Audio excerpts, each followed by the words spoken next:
all of you. We are meeting again for the next topic. Today's topic is engineering materials.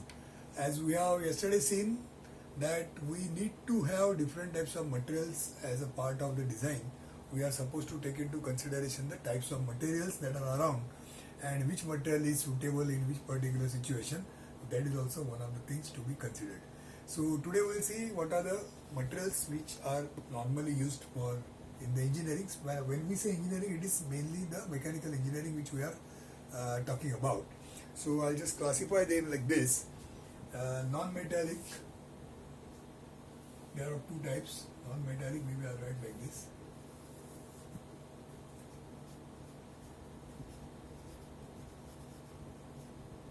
Non-metallic and then the metallic.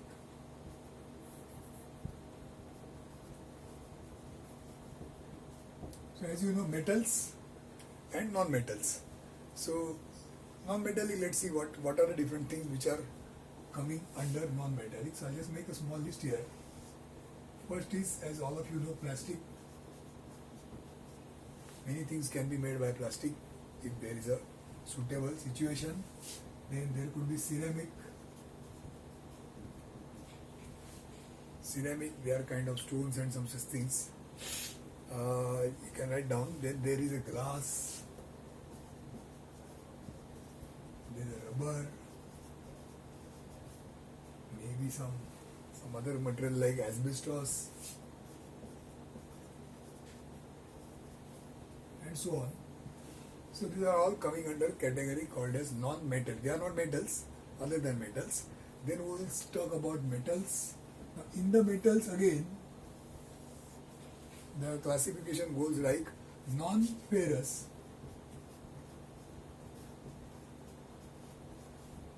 ferrous as you know is iron, so anything which is other than iron is non-ferrous, and then ferrous. So ferrous materials and non-ferrous materials. Now as you know, ferrous is having a lot of weightage in this, so majority of our materials, they are belonging to this ferrous category, which you will see. Before that, what are the non-metals, non-ferrous materials? So you can write down here, starting with say zinc.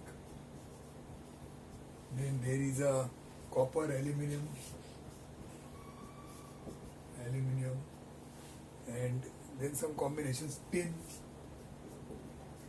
lead, etc. Maybe some more. So we are talking about, or maybe we are taking into account the different materials which are non-ferrous materials which are also used. Like as you know, copper is used where because of its peculiar ductile nature.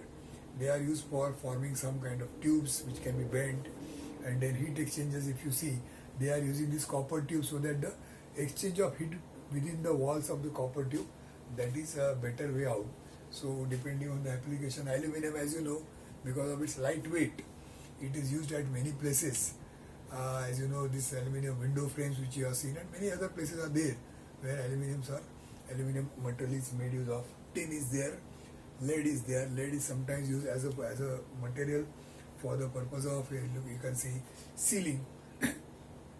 Like some pipe joints are there, so to prevent the leakage between the two joints of the pipe, the gap is filled by lead material, molten lead, and so on. So these are some of the non-ferrous materials, and now we'll come to the ferrous materials, which is forming the chunk of the say quantity.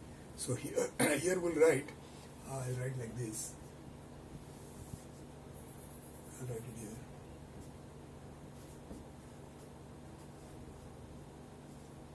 here. Ferrous. So in the ferrous, cast iron. Then you can say wrought iron, which is a pure form.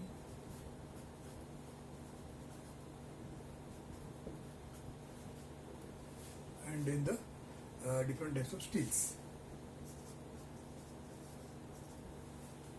They are the broad forms. Cast iron, where the casting is the main process there. You can write down under the cast iron, what comes is grey cast iron,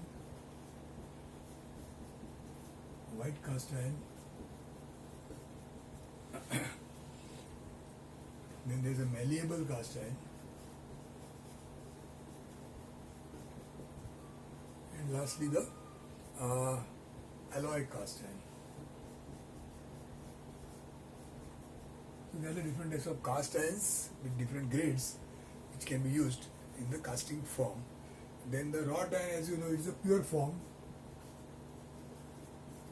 So the carbon percentage is almost negligible, very less. It is all iron. The wrought iron has got its own applications. And then comes the steel. So in the steel, now we'll have slightly more detailed information about steels. So under the steels, you can write down structural steels,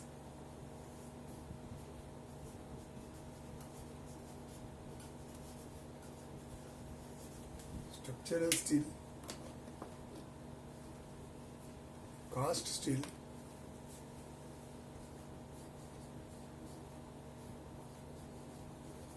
and in the alloy steel. So under the structural steel, there is again classification which comes like this. Dead mild steel is the first.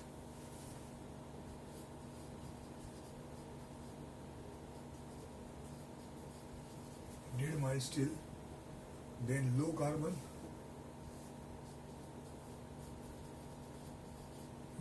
steel, medium carbon steel,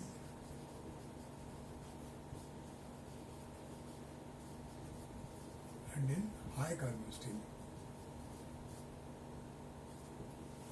Now these are the four types of structural steels, and in the structural steels, these types which are there, they are varying in terms of its carbon percentage. So maybe you can write down all this.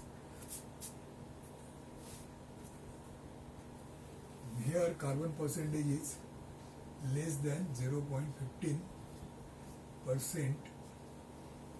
Then everywhere I am writing the carbon percentage. So it is the range which we are writing 0.15.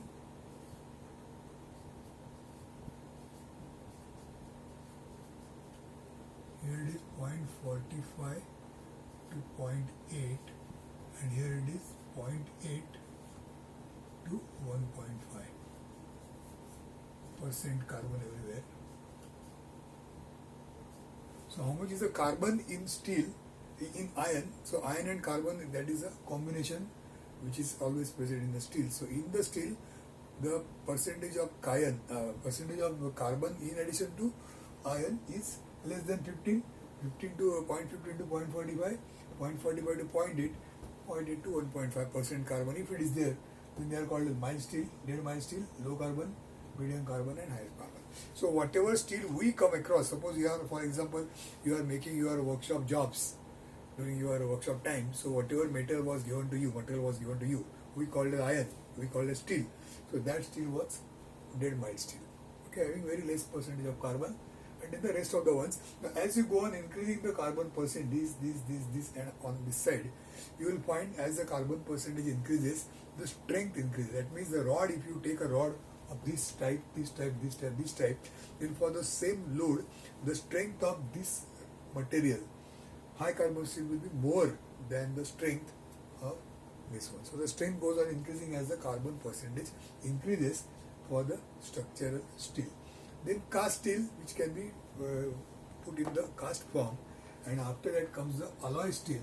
So under the alloy steel, again there are so many different types.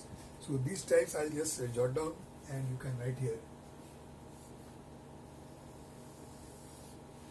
So I'll write them. They are all alloy steel is going to be. Now what is alloy steel? Alloy steel means in the steel.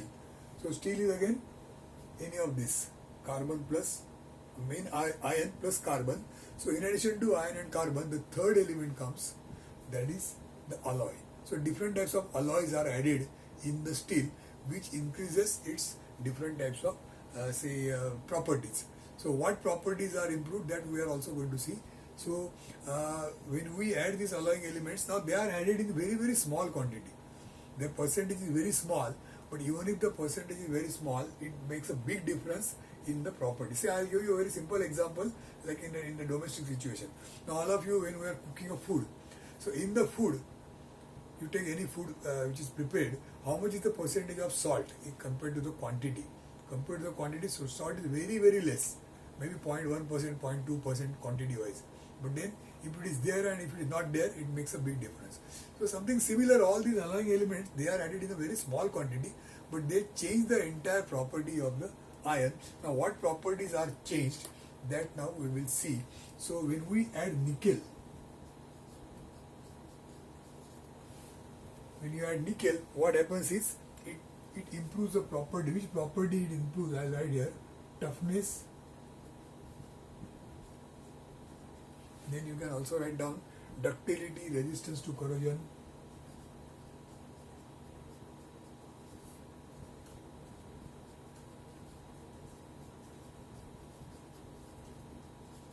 Toughness, ductility, resistance to corrosion. These properties are improved when nickel is added.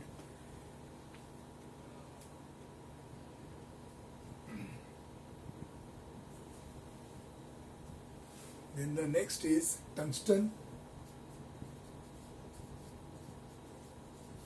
So by adding tungsten, what happens? Strength, hardness. Hardness is mainly improved. Then for chromium, so when you add chromium, what happens? Strength, hardness.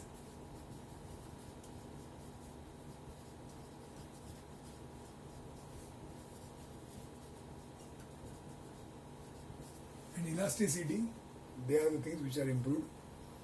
Manganese is next. So what happens when manganese is added? So the property is wear resistance improved.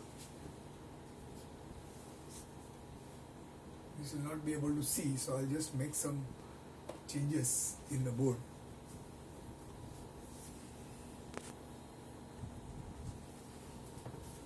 Okay, some modification is made in the figure. Nickel, tungsten, chromium. Then I'm taking this line here. So after chromium, maybe you can add now vanadium. Chromium we are written, tungsten we are written, vanadium is the next. So vanadium, when it is added, tensile strength and elasticity.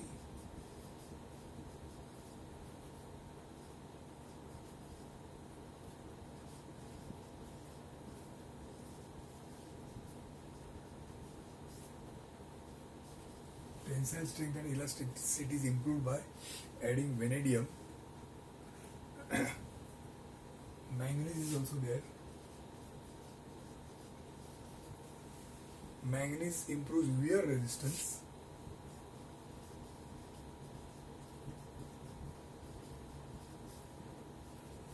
Then there is silicon. Silicon is improving elastic limit.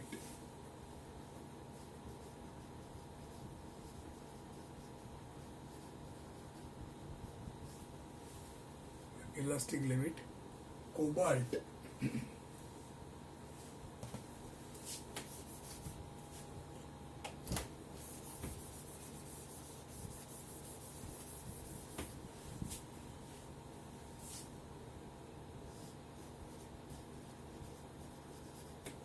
Cobalt.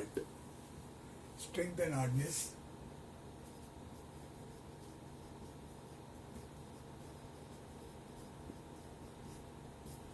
Cobalt gives strength and hardness. And then the last is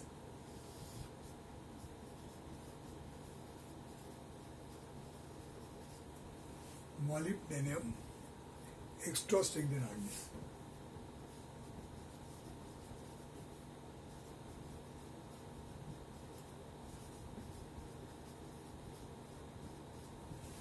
Extra strength and hardness.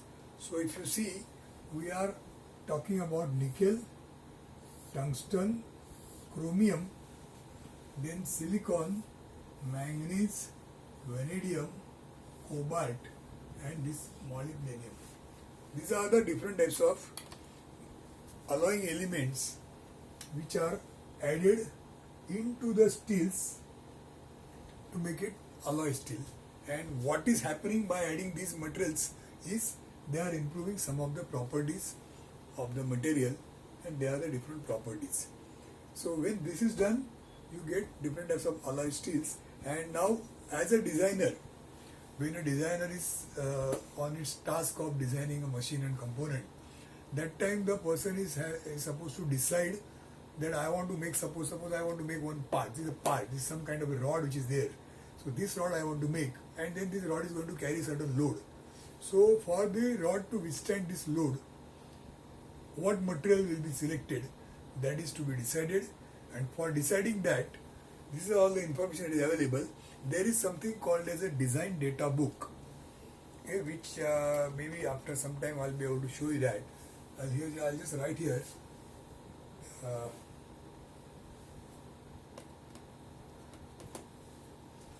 just write here at random, design data book.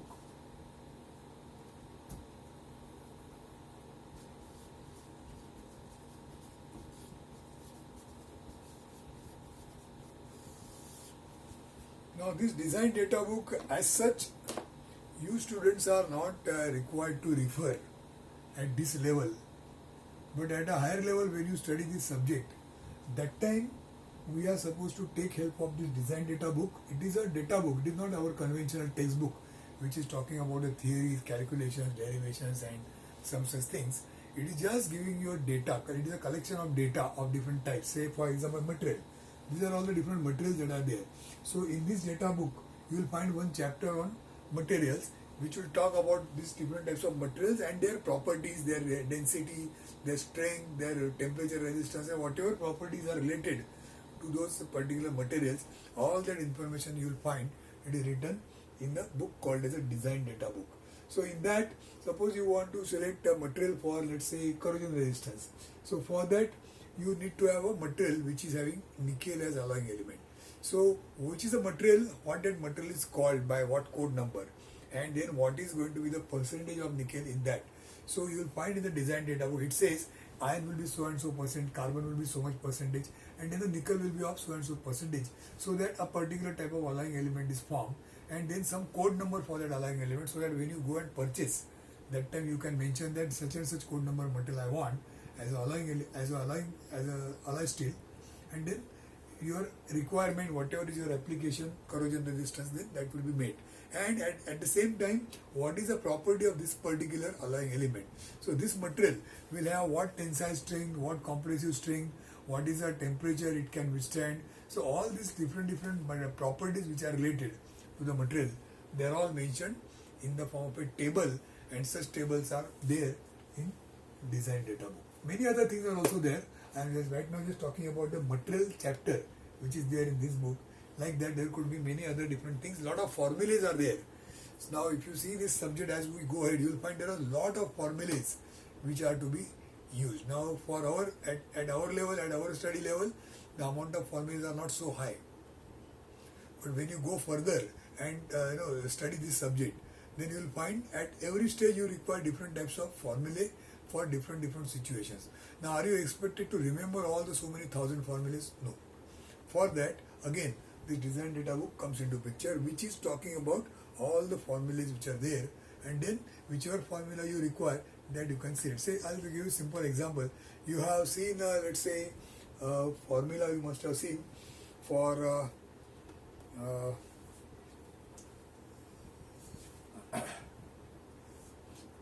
simply supported beam. So there is a beam like this, and there is a load acting here. So when a load is acting on the beam like this, and then these are the two supports. So what is going to be the reaction at these two supports? Reaction A, RA and RB. How much is this? Which you can easily calculate at the moment, because it's a very simple thing.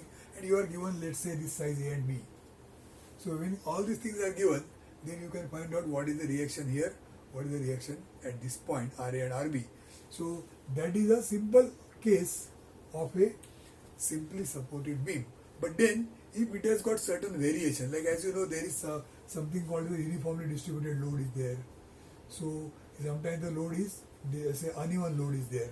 So all these different combinations, when they are there, what are going to be the reactions? Now that time you are not expected to remember the formulae. You have to just go to this book and find out a figure of your requirement, and then the formula is ready-made written there which you have to use. Okay. So you can just have a look at this book from somewhere just to see what it contains. Design Data Book by PSG. So PSG Design Data Book, if you can see somewhere, then just go through and see what it is. But again, let me tell you that this is not for you at this stage. For the diploma students, we are not going to use this book for our design purpose. But then this is a book which is required to be used at a higher level. Okay, so that is essential part of the design. So we had talked today about the different types of materials that are used. So we started with non-metallic like plastic, etc. Then there was metallic as a type. In the metallic, non-ferrous and ferrous. In the non-ferrous, copper, zinc, aluminium, etc. And in the ferrous, cast iron, wrought iron and steel. In the cast iron, different types of cast irons, wrought iron, and then steel has got structural steel which is having a major portion requirement. So as you see, many of the steels, they are relatively less costly compared to the alloy steels, but then still they are having good amount of strength as the carbon percentage increases, starting from the dead mild steel, then the low and medium and high carbon steels. So they are used extensively as a very large applications, and for the special purpose applications, there are alloy steels available, which have different properties based on what is added in that, in what percentage is added. Say even nickel and chromium, these two alloying elements are sometimes together added, and they improve the corrosion resistance. So if you see your let's say utensils, now for example your tiffin, you are carrying tiffin, steel tiffin if you are carrying, then or maybe whatever utensils you see in kitchen, they are the ones which are supposed to have good corrosion resistance. They should not rust because you are cooking food in that. So that is a material, we say it is stainless steel. So stainless steel means what? Stainless steel is the one which has got nickel and chromium as two elements to form stainless steel. Nickel and chromium makes it stainless steel. Okay, and then there are many different types of materials. For spring, where the elasticity is concerned, then there is, you can see silicon is the alloying element that is added for making of the springs. Then when there is a strength and hardness somewhere, cobalt, and maybe here also vanadium, they are the things they are added in case of gear. So you will find gear material having the alloying elements added in that in certain proportions of cobalt or maybe vanadium or both of them and so on. So this information is available in the design data book. Now you will just maybe wondering, what are we supposed to do at our level? Now when we go further, we will come to know, for our case, the problems which are given to you, for those problems we are given the material and the property of the material which you need. Say for example, tensile strength, how much is the tensile strength, that particular property, the value of tensile